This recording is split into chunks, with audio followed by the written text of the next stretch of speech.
Jane Eyre by Charlotte Brontë. Chapter 34. It was near Christmas by the time all was settled. The season of general holiday approached.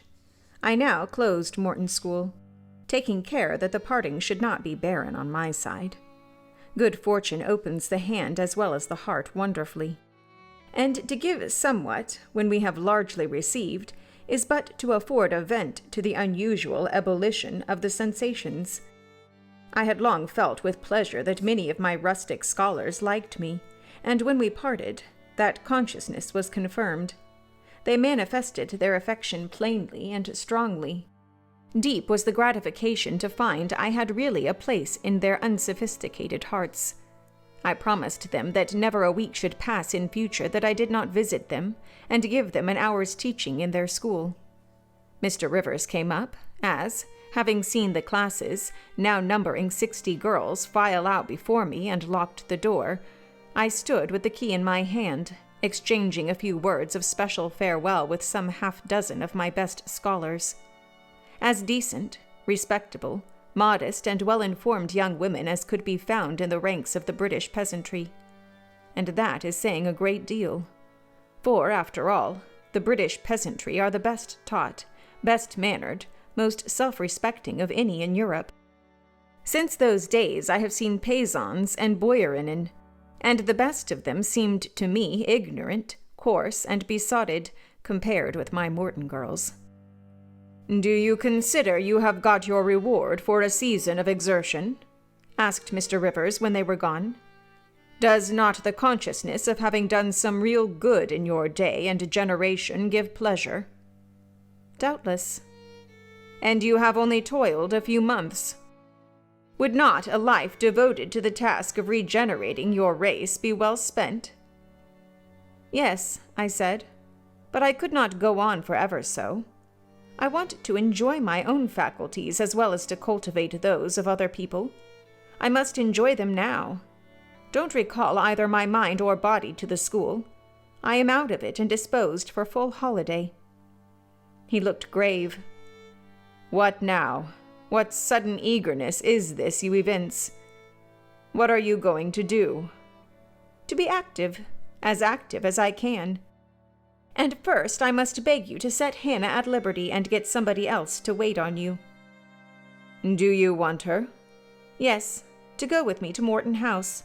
Diana and Mary will be at home in a week, and I want to have everything in order against their arrival." "I understand. I thought you were for flying off on some excursion. It is better so. Hannah shall go with you." "Tell her to be ready by tomorrow, then, and here is the schoolroom key. I will give you the key of my cottage in the morning." He took it. "You give it up very gleefully," said he. "I don't quite understand your light-heartedness, because I cannot tell what employment you propose to yourself as a substitute for the one you are relinquishing. What aim, what purpose, what ambition in life have you now?" "My first aim will be to clean down. Do you comprehend the full force of the expression? To clean down Moor House from chamber to cellar. My next, to rub it up with beeswax, oil, and an indefinite number of cloths, till it glitters again. My third, to arrange every chair, table, bed, carpet, with mathematical precision. Afterwards I shall go near to ruin you in coals and peat to keep up good fires in every room. And lastly, the 2 days preceding that on which your sisters are expected will be devoted by Hannah and me to such a beating of eggs, sorting of currants, grating of spices, compounding of Christmas cakes, chopping up of materials for mince pies, and solemnizing of other culinary rites, as words can convey but an inadequate notion of to the uninitiated like you. My purpose, in short, is to have all things in an absolutely perfect state of readiness for Diana and Mary before next Thursday. And my ambition is to give them a beau ideal of a welcome when they come." St. John smiled slight. Still he was dissatisfied.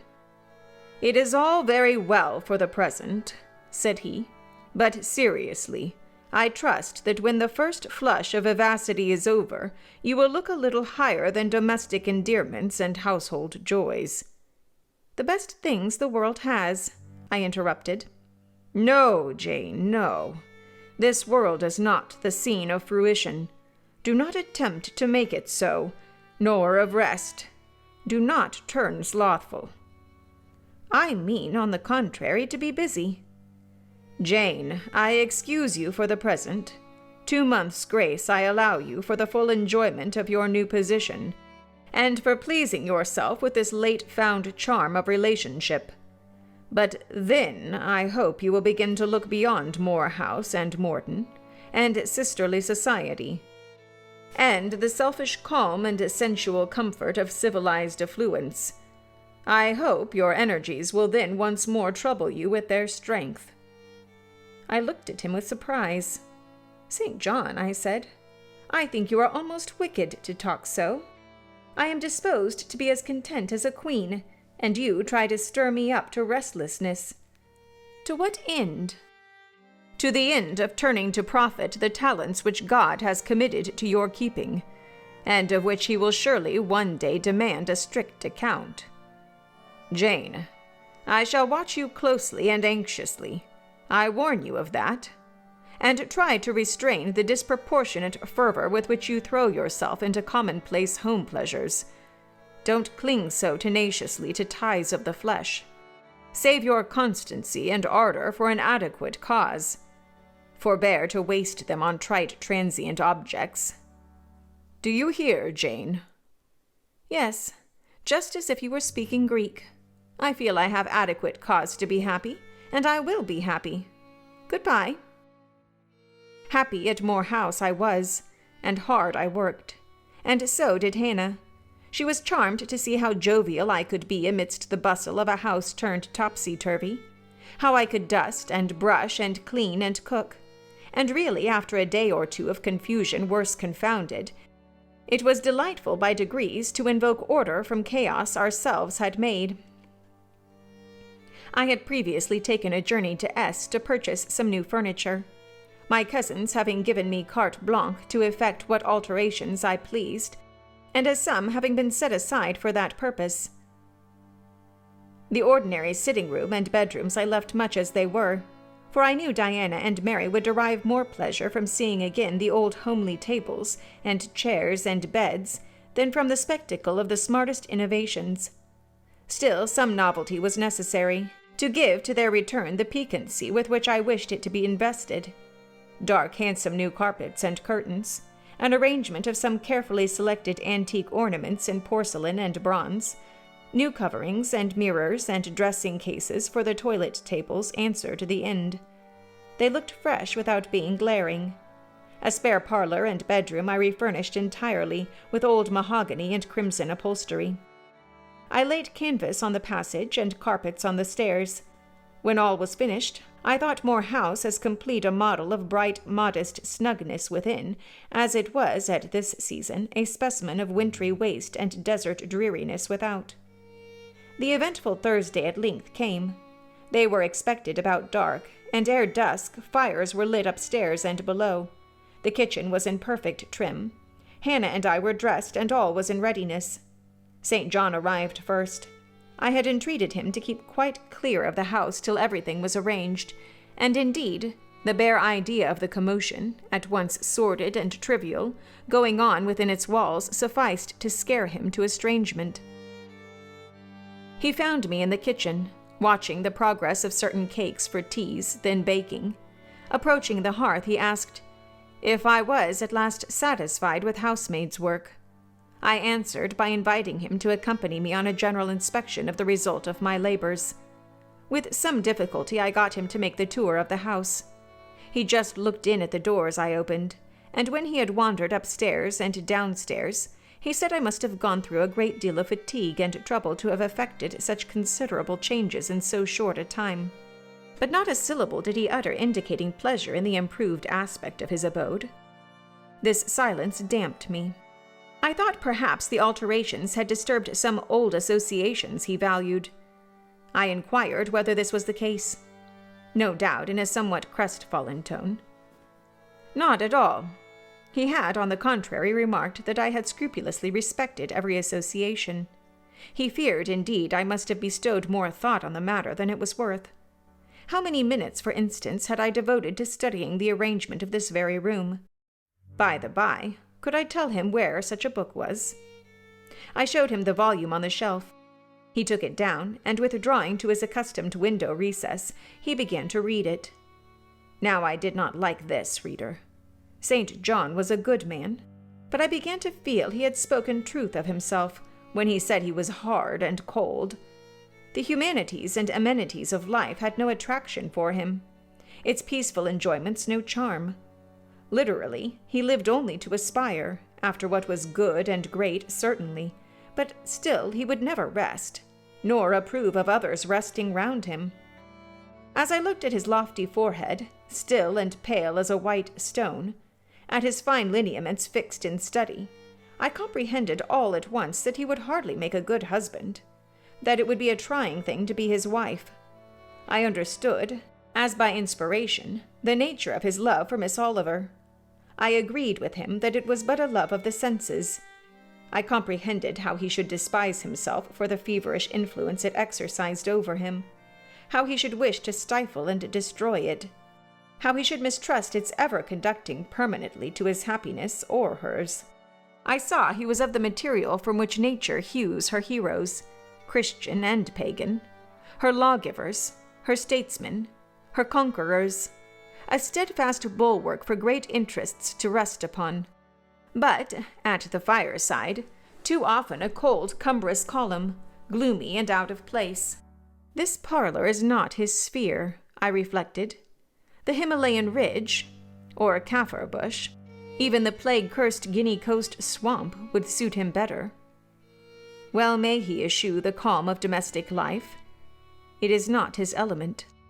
There his faculties stagnate. They cannot develop or appear to advantage. It is in scenes of strife and danger, where courage is proved and energy exercised and fortitude tasked, that he will speak and move, the leader and superior. A merry child would have the advantage of him on this hearth. He is right to choose a missionary's career. I see it now. "They are coming! They are coming!" cried Hannah, throwing open the parlor door. At the same moment old Carlo barked joyfully. Out I ran. It was now dark, but a rumbling of wheels was audible. Hannah soon had a lantern lit. The vehicle had stopped at the wicket. The driver opened the door. First one well-known form, then another stepped out. In a minute I had my face under their bonnets, in contact first with Mary's soft cheek, then with Diana's flowing curls. They laughed, kissed me, then Hannah, patted Carlo, who was half wild with delight, asked eagerly if all was well, and being assured in the affirmative, hastened into the house. They were stiff with their long and jolting drive from Whitcross, and chilled with the frosty night air, but their pleasant countenances expanded to the cheerful firelight. While the driver and Hannah brought in the boxes, they demanded St. John. At this moment he advanced from the parlor. They both threw their arms round his neck at once. He gave each one quiet kiss, said in a low tone a few words of welcome, stood a while to be talked to, and then, intimating that he supposed they would soon rejoin him in the parlor, withdrew there as to a place of refuge. I had lit their candles to go upstairs, but Diana had first to give hospitable orders respecting the driver. This done, both followed me. They were delighted with the renovation and decoration of their rooms, with the new drapery and fresh carpets and rich-tinted china vases. They expressed their gratification ungrudgingly. I had the pleasure of feeling that my arrangements met their wishes exactly, and that what I had done added a vivid charm to their joyous return home. Sweet was that evening. My cousins, full of exhilaration, were so eloquent in narrative and comment that their fluency covered St. John's taciturnity. He was sincerely glad to see his sisters, but in their glow of fervor and flow of joy he could not sympathize. The event of the day, that is, the return of Diana and Mary, pleased him.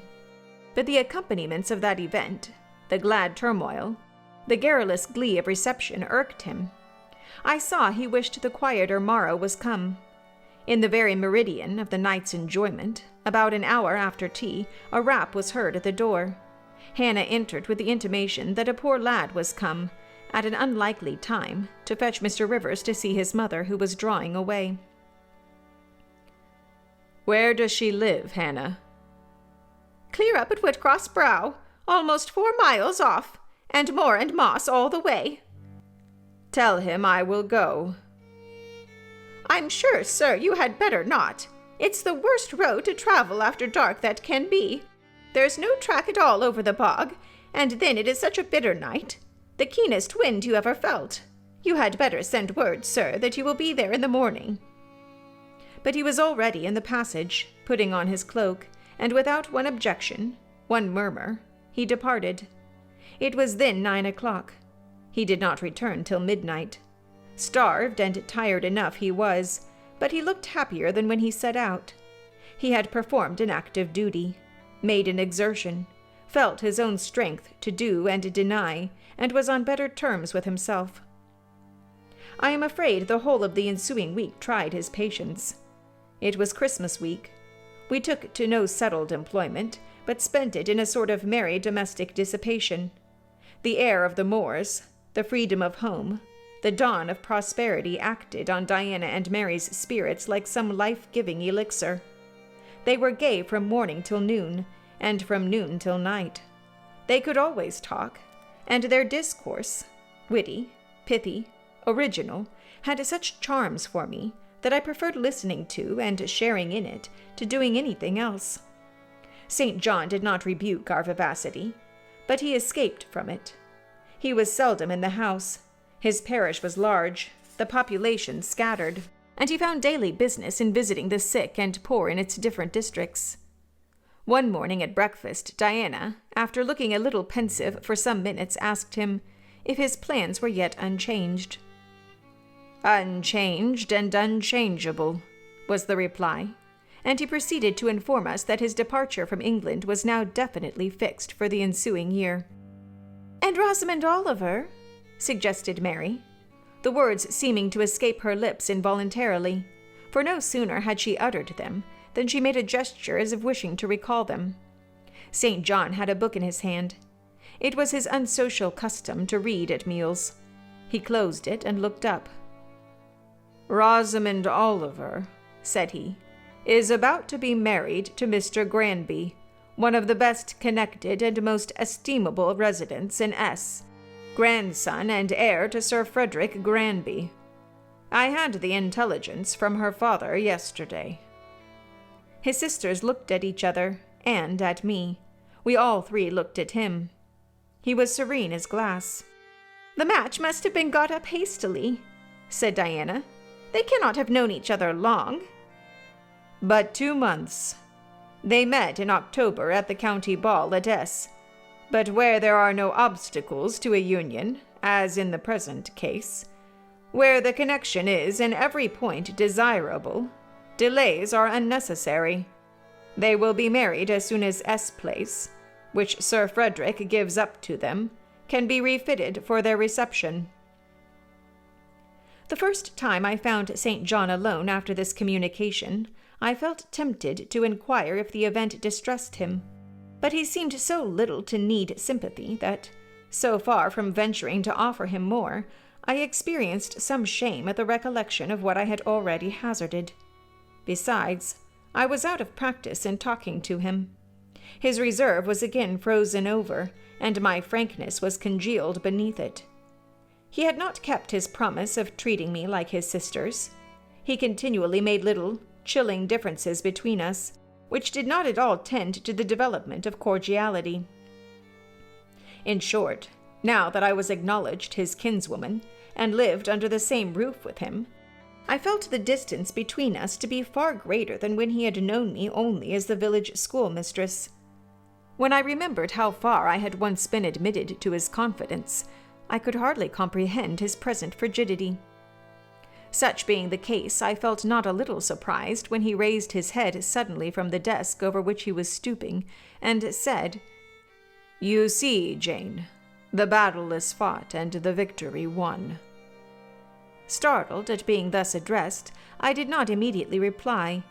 After a moment's hesitation, I answered, "But are you sure you are not in the position of those conquerors whose triumphs have cost them too dear?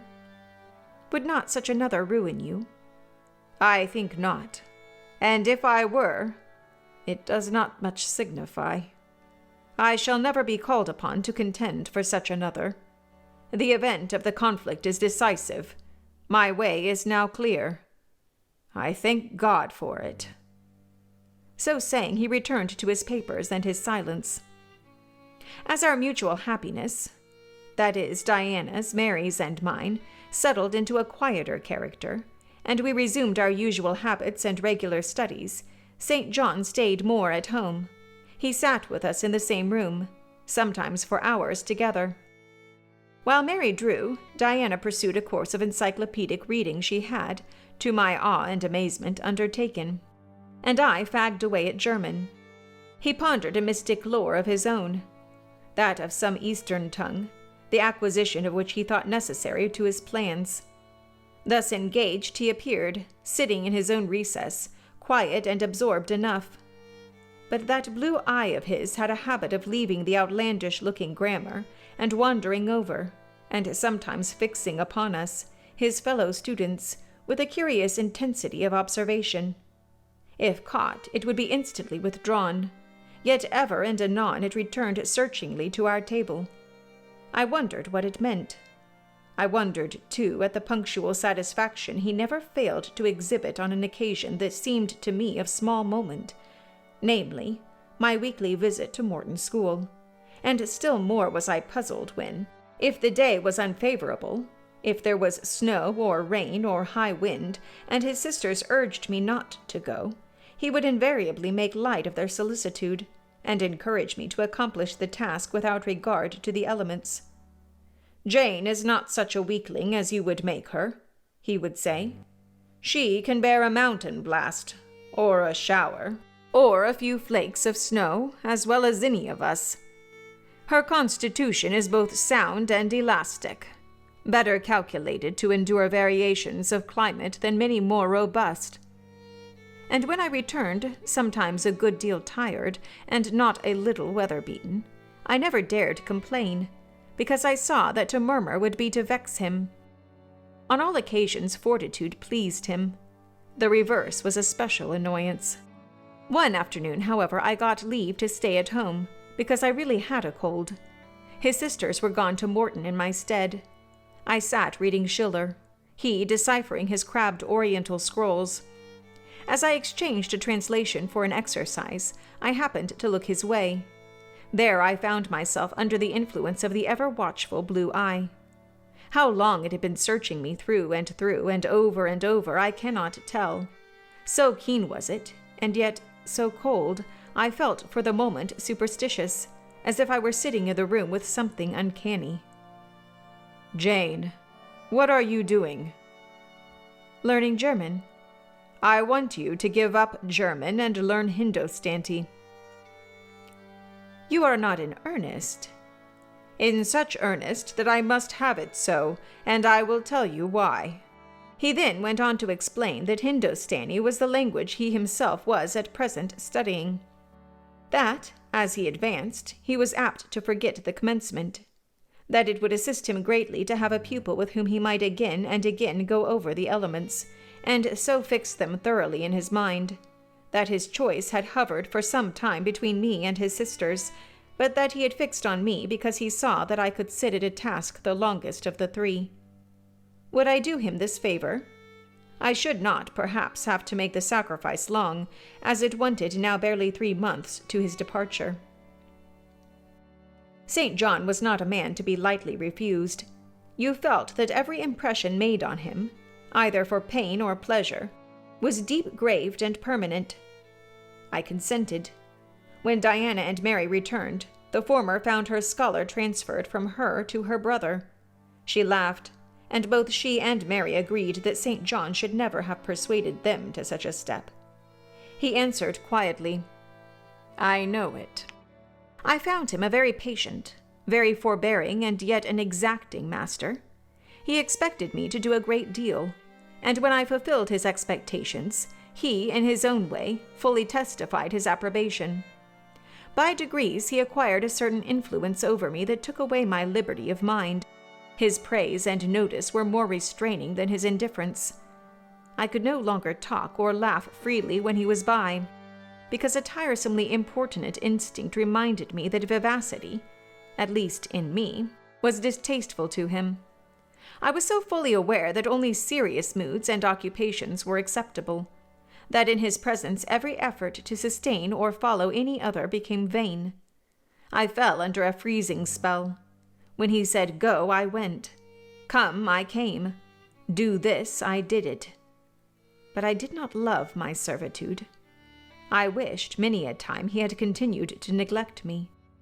One evening, when at bedtime his sisters and I stood round him bidding him good night, he kissed each of them, as was his custom.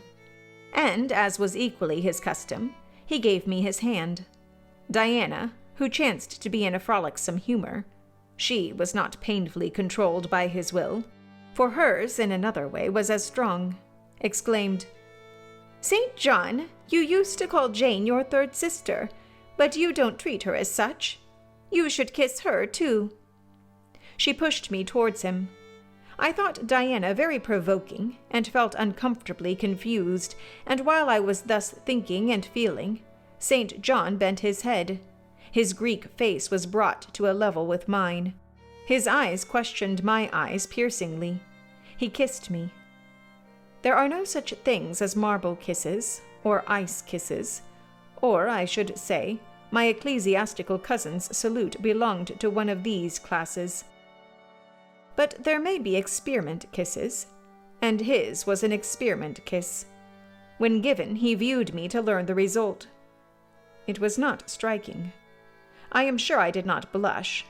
Perhaps I might have turned a little pale, for I felt as if the kiss were a seal affixed to my fetters. He never omitted the ceremony afterwards, and the gravity and quiescence with which I underwent it seemed to invest it for him with a certain charm. As for me, I daily wished more to please him. But to do so I felt daily more and more that I must disown half my nature, stifle half my faculties, wrest my tastes from their original bent, force myself to the adoption of pursuits for which I had no natural vocation. He wanted to train me to an elevation I could never reach. It racked me hourly to aspire to the standard he uplifted. The thing was as impossible as to mold my irregular features to his correct and classic pattern, to give to my changeable green eyes the sea-blue tint and solemn luster of his own. Not his ascendancy alone, however, held me in thrall at present. Of late it had been easy enough for me to look sad. A cankering evil sat in my heart and drained my happiness at its source, the evil of suspense. Perhaps you think I have forgotten Mr. Rochester, reader, amidst these changes of place and fortune. Not for a moment. His idea was still with me, because it was not a vapor sunshine could disperse, nor a sand-traced effigy storms could wash away. It was a name graven on a tablet, fated to last as long as the marble it inscribed. The craving to know what had become of him followed me everywhere. When I was at Morton, I re-entered my cottage every evening to think of that, and now at Moor House I sought my bedroom every night to brood over it. In the course of my necessary correspondence with Mr. Briggs about the will, I had inquired if he knew anything of Mr. Rochester's present residence and state of health. But, as St. John had conjectured, he was quite ignorant of all concerning him. I then wrote to Mrs. Fairfax, entreating information on the subject. I had calculated with certainty on this step answering my end. I felt sure it would elicit an early answer. I was astonished when a fortnight passed without reply, and when 2 months wore away, and day after day the post arrived and brought nothing for me, I fell a prey to the keenest anxiety. I wrote again. There was a chance of my first letter having missed. Renewed hope followed renewed effort. It shone like the former for some weeks, then, like it, faded, flickered. Not a line, not a word reached me. When half a year wasted in vain expectancy, my hope died out, and then I felt dark indeed. A fine spring shone round me, which I could not enjoy. Summer approached. Diana tried to cheer me. She said I looked ill, and wished to accompany me to the seaside. This St. John opposed. He said I did not want dissipation. I wanted employment. My present life was too purposeless. I required an aim, and, I suppose, by way of supplying deficiencies, he prolonged still further my lessons in Hindostani, and grew more urgent in requiring their accomplishment. And I, like a fool, never thought of resisting him. I could not resist him.